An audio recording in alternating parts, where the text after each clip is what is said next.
ASD brains, autistic spectrum disorder brains, struggle with team environments. That is not a them problem. It's a team problem. How can we make it work? Well, Dr. Norrine Russell, founder of Russell Coaching Students for Complex Students who are twice exceptional, ADHD, autism, or anxiety. She is the author of Asking the Right Questions Before, During, and After Your Child's ADHD Diagnosis. She has a PhD with focus on psychology and education with 20 plus years experience with youth and parent development. Dr. Norrine, thanks for coming back. So glad to be here, Andre. What a great podcast this is. Thank you. So the last discussion we had was autism and social differences. Well, let's bring that difference into a team environment, because when we talked a couple months ago, you rhymed off a few things and I'm going, crap, guilty, guilty, guilty. So maybe if we can do a quick little, what is autism spectrum disorder, the clinical and the simplified version, and how does that affect team and work models currently? Sure, absolutely. Love to start there. So a lot of different kinds of autism are under the autism spectrum umbrella these days. And that's something I want to really make sure everyone understands. There is no one autism. There's no one kind of autism right now. You're going to interact with people at work, in your communities, in your place of worship that have lots and lots of different characteristics that are related to autism and who are, able to function at lots of different levels. So it's an extremely complex diagnosis right now. So let's just say that and acknowledge that. That being said, there are only two criteria that are used currently to diagnose someone with autism. The first is that they have rigid, restricted, stereotyped patterns of behavior, habits, interests. And so to distill this down into kind of common language, this is where we see people with autism being a little bit rigid or in their box. My own podcast is called Breaking Out of the Box. And so this first characteristic is that preference and need that people with autism have for things to be the same, to be predictable. The second diagnostic criteria is that people with autism often struggle with reciprocal social communication. And that's the key word, reciprocal. Yes, exactly. Keyword reciprocal. It's the back and forth.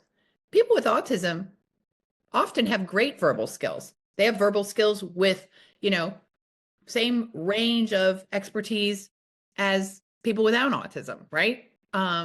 But it's the reciprocal part that is a little tricky for the person with autism. And what that means is that the cues that you attend to understand where the other person is at can sometimes be harder to decode. Framing your message as a person with autism for the other person to understand and decode can sometimes be challenging. The back and forth of communication, but it's not all communication. It's really that reciprocal piece. So I'm just taking a note here. Framing the message of the autistic brain to be decoded by the neurotypical that's also a challenge for us in our case, based on your definition there. So how will this now affect team atmosphere or team, you go to work or working in a team environment, be it on I even see the differences I have even playing hockey on a hockey team or baseball team.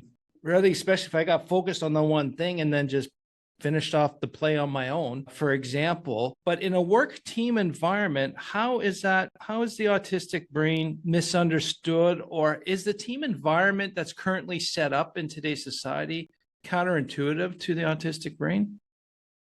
It's so fascinating. And I think this is a distraction and not our primary conversation, but the whole teams approach and collaboration, that really hit a high mark in, our corporate ideas.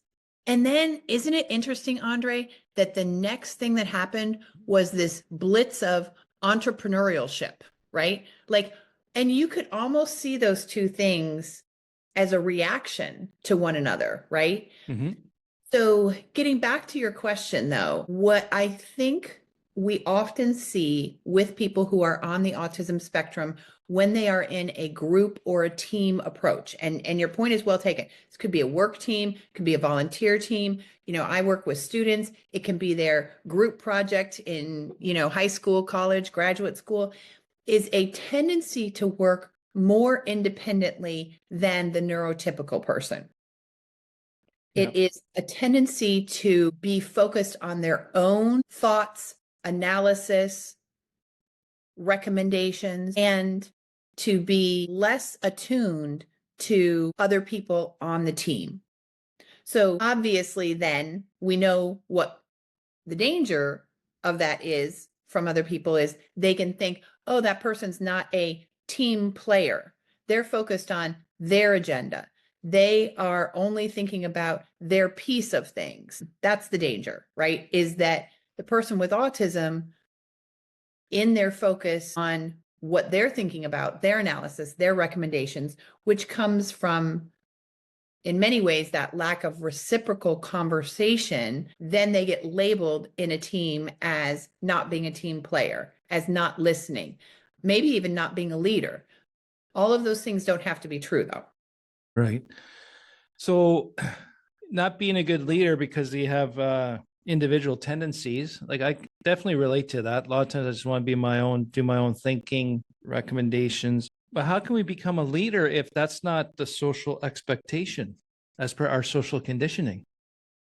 Right.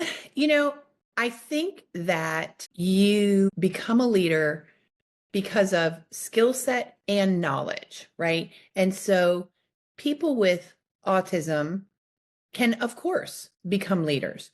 Part of that is because they often can have a really deep well of knowledge about their field, right? And we see this all the time in, specialized technical professions, which is sort of where we often, think of people with autism as ending up, although that's a stereotype. But the knowledge base that the autism brain is well equipped to have is a strength that can prepare you for leadership on a team. The other piece is that the person with autism is also much less likely to get caught up in the social dynamics and the power plays because they're focused on direct communication and what the facts are.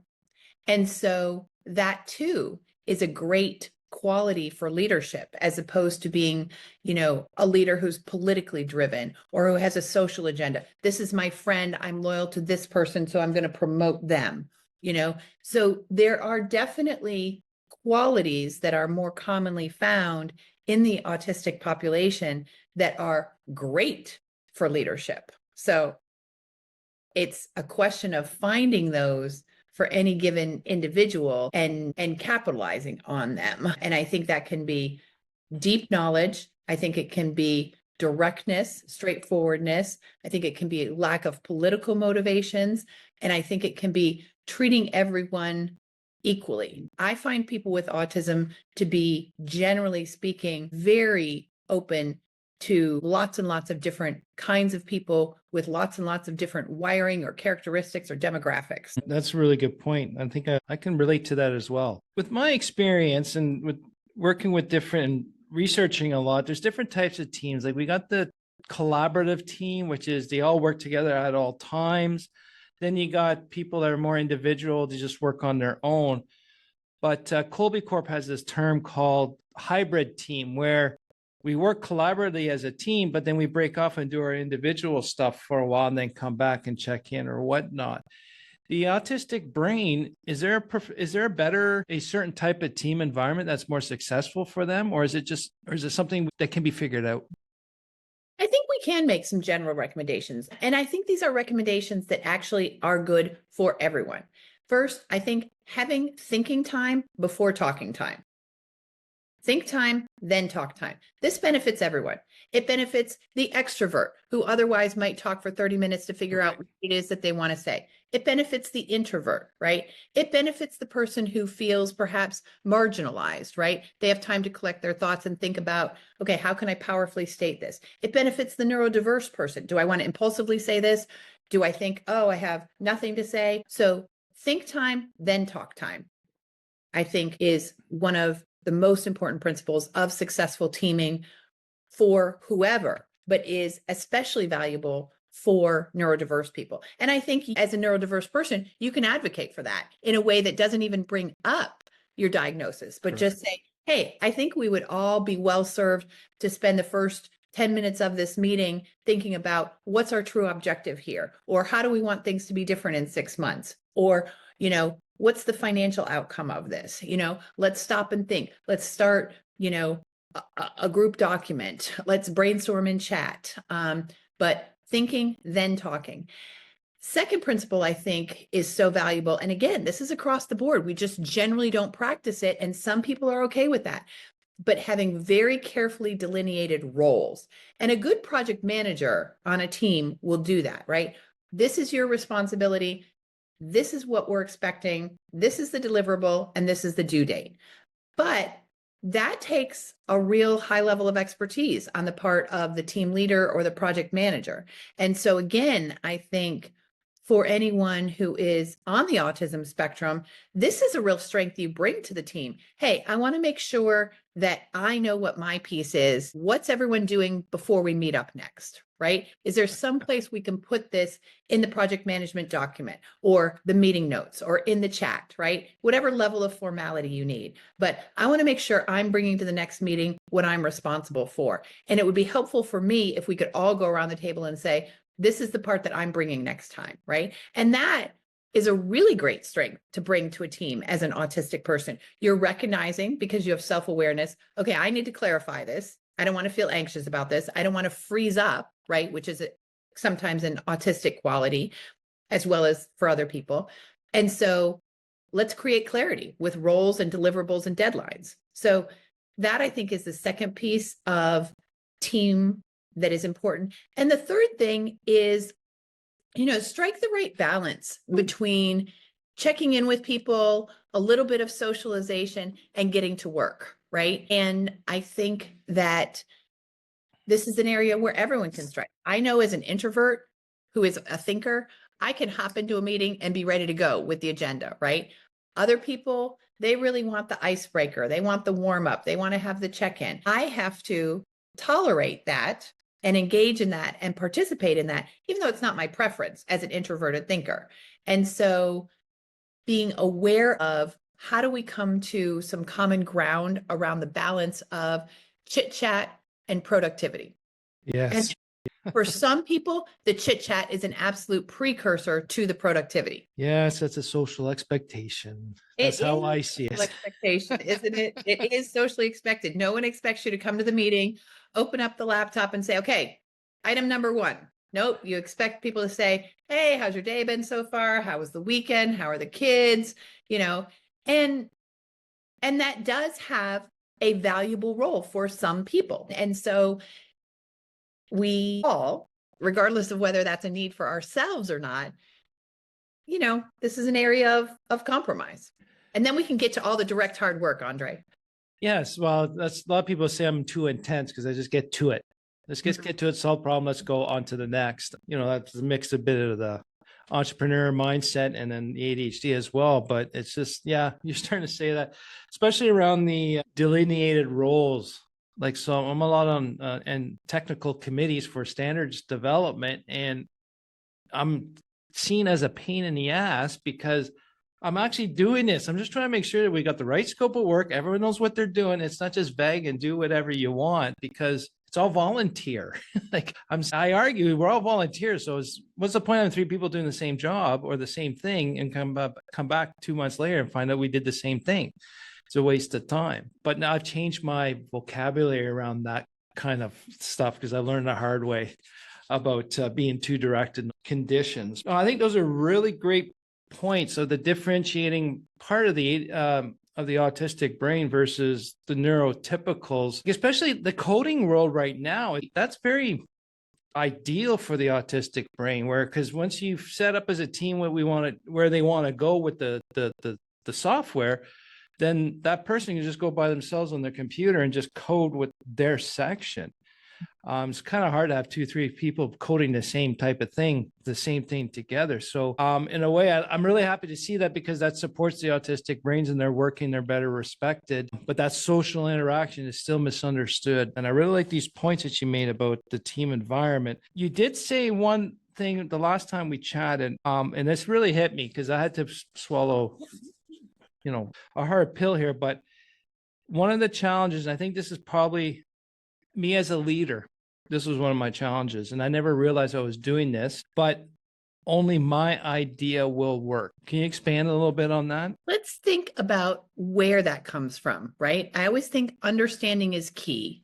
Before we can collaborate, we have to listen and try to understand. Many people of lots of different neurological wiring have this idea. Only my idea will work. It can come from arrogance. It can come from ignorance. It can come from confidence. It can come from experience. It can sometimes be connected to autism. Again, going back to that reciprocal social communication. And sometimes the deficit there is this idea of theory of mind, being able to understand how other people work, how other people are wired, how are other people experiencing this same situation or challenge, theory of mind. And so in a person with autism, it's often not arrogance or confidence. It's genuinely the one way they see the problem and the solution, right? And so And with a little bit of rigidity in there, that rigid thinking. Right? Yes, you're absolutely right. It's the combination. You're absolutely right. And so this is where, people working with people with autism can practice skills like, is there another way to think about this? Or it seems like this is a good solution. Let's make sure we're checking that solution number 2 and 3 aren't better. Again, this comes back to, and this is almost always my point, explicit self-reflection on your own thinking, what we call metacognition, and then explicating that, right? I'm feeling a lot of energy toward this solution. Want to make sure that we look at other solutions. Or I'm feeling, in the room that people are saying this isn't important, but I'm feeling like it is, right? And so self-awareness and explicit conversation. And for the person with autism, going back to the original question, that is a maturation thing, realizing my idea isn't the only one, because that is something that all people can learn, right? Yeah. And people can learn that, what, I have an idea. It's a strong idea. It's a good idea. It's definitely the way I see it. And I'm going to learn how to ask other people, how would you solve that problem? What would you do in that situation? I talk with my students often, and I, have a coaching practice that's focused on kids with ADHD and autism. And I myself right now, I'm working with 2 young men with autism, both of whom are college age. And I talk a lot about what does your council of advisors say, right? How would someone else see this issue? Who's in your council? Is it your therapist? Is it your parents? Is it your best friend? Is it your sister, your brother, right? And so we'll deliberately practice that perspective taking. What would someone else think or do in this situation? And it's a skill that has to be practiced for most people with autism, but it's possible. It's doable. Can you just redefine that metacognition again? You're taken with this, right? Yeah. Yeah. Metacognition is an executive functioning skill. So a skill that helps us self-regulate. And metacognition is thinking about how you're thinking and how to make it better. Mm-hmm. So I have a student right now who approaches everything from the assumption, I have to be concerned about this because it's important. I have to be anxious about this because I want to do well. Mm-hmm. And so we're trying to create some middle ground, some space that says, I want to be aware of this deadline. I want to be aware of this final exam, but disconnect that from, I have to be anxious. I have to shut down, right? And so we are trying to practice metacognition in our session. How are you thinking about your thinking? And how can we make that more helpful? And yes. So that's what metacognition is. Let's take a look at what we're thinking. Is it reasonable? Is it rational? Is it thoughtful? Is it ethical? How can it be better? So that example you just gave us, Uh-huh. I've been telling this people that required a cognitive decision to be anxious, to be whatever, because that is what is expected. Mm. And I so relate to that these are actually cognitive decisions, not necessarily an emotional reaction or a natural reaction to it. Right. So right. is that be a form of metacognition? But to go the extra level is if that's expected of me, I still need to think about it a little more. Yes, that's metacognition. Yes. So for my student, I think he gets overwhelmed and shuts down because of the autism. Stop. I don't understand. I don't know what's going to happen. Yeah. And so a lot of what's happened is he's gotten labeled as anxious. And I'm like, let's reframe this, right? Let's practice some metacognition. What's really going on? You're feeling responsible. You're feeling motivated. You're feeling ambitious. You want to do well. Because it hasn't been read correctly all the time, it's been labeled as anxious, right? Yes. Yeah. But I think what I'm trying to create with him through examining his thoughts is a broader view of this. Like the words I'm using are balanced, Of course you want to do well. Of course you're not sure if you're going to do well because no one can predict that with 100% certainty. You can hang on to all of that. But let's add in some thinking that says, and you've pretty much been an A student your whole life, and you're at a competitive college, and you're willing to put the work in. So you're motivated, you are determined, you are ambitious. Let's not leave it at just anxious. And that's metacognition right there. We're thinking about his thinking and how to improve his thinking to improve his life. Does that make any sense? No, I think it makes a great deal of sense. And I think it's a very key aspect that leaders need to understand and have that skill as well, neurotypical or neurodivergent. So that's what really hit me. It's like, I've always been one about thinking about my thinking. But in this case, from that aspect, it's a different way of thinking about my thinking and how to make it better. So that's really cool. And André, can I just say in here too, then, right, the challenge is twofold. We're thinking about our thinking, right? Mm-hmm. But then we have to communicate our thinking. Oh, you didn't have to complicate it now, did you? I'm sorry. Wouldn't it be great if we could all just sit around and think about stuff and think about our thinking about it? Well, I think that's a valid point about how to communicate it. And I've always seen this communication is a two-way street. Someone's talking, someone's listening. And we need, yes, I agree. The autistic brain needs to communicate more effectively so that the neurotypicals can understand. But at the same time, we need the neurotypicals to listen to understand as well. Yeah. And communication, I don't think it's a communication problem from the ADHD or ASD brain set. It's just that more people are listening now, and we just need to tweak the message so they can receive it as well and not just see it, the way I see it. Some people say, I got to put the lily pads closer together, André, because not everyone can jump as far in those thoughts. Yeah, I love that. Yeah. The communication between neurotypical people and neurodiverse people can be likened to people who speak a different language or are of a different generation or have a different belief system, right? There's nothing uniquely difficult about this. It just has to become more front and center in our own self-awareness and then more explicit in our communication. But it's just the same as me trying to communicate with someone who comes from a different background, speaks a different language, has a different set of, assumptions about, any given thing. Education is a big one for me, Social expectation as well. Right. I don't think we have to problematize this as communication is a problem for, neurodiverse people. Communication is a problem and a challenge for everyone. And so cross communication, that's what we have to, if we really want to be a good communicator, team player, effective entrepreneur, that's where we need to excel. And we just need to become better interpreters of our own language for someone else. If we were using this analogy of different languages. Say that again. That is so essential. we have to learn to become our own interpreters for everyone else.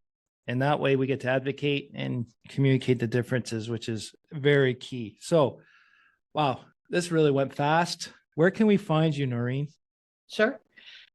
You can find me at russellcoaching.com. That is the site for my coaching practice. We work with students of all ages up through college, young adults, all the way through about age 30. And we help with school, academics, and life. And the practice has been around for 16 years. I'm very proud of it. We are a large practice and very effective and successful at working with neurodiverse students, those with ADHD, anxiety, who are twice exceptional, gifted, those with autism. So russellcoaching.com, you'll see all of our socials there. You can also just Google me, Norrine Russell. That won't be hard to find me. And you can also look for my podcast, Breaking Out of the Box. Yeah, I got to listen to that. I didn't realize you had one. So good. Awesome. So current team and work environments are not structured for all types of people and brains. And I'm saying people and brains because it's not just a neurodivergent thing. Different neurotypicals have their own team interaction abilities as well. But understanding these differences will ensure success for all. And like Norrine said, providing thinking time before talking time will definitely save a lot of challenges in the team environment. And ensuring that you have delineated roles that are carefully set up by the leader and communicated properly will help everyone succeed. And then the balance of polite chit chat with productivity, that's very painful for me to say, but we do need to have that balance. That's a really great way to set up a successful team environment. And honestly, I don't think it's really relevant to neurodivergent brains in your group. It's for everyone as well. So for you, the listener, how can your work environment be modified based on the conversation today to support all types of brains and people? Let me know. Send me an email at André at theimpulsivethinker.com. It would be greatly appreciated. I would love to hear how your work environment's working and what you're thinking to change. So again, Norrine, thanks again for your knowledge and expertise here. You're so welcome. Thank you for inviting me. What a pleasure it's been to talk with you. You're a terrific host. Thank you very much. And you've been a really great guest. And now I got a lot of thinking to do, which I love to do. So thanks again. And to you, the listener, thanks for learning with me. Take care.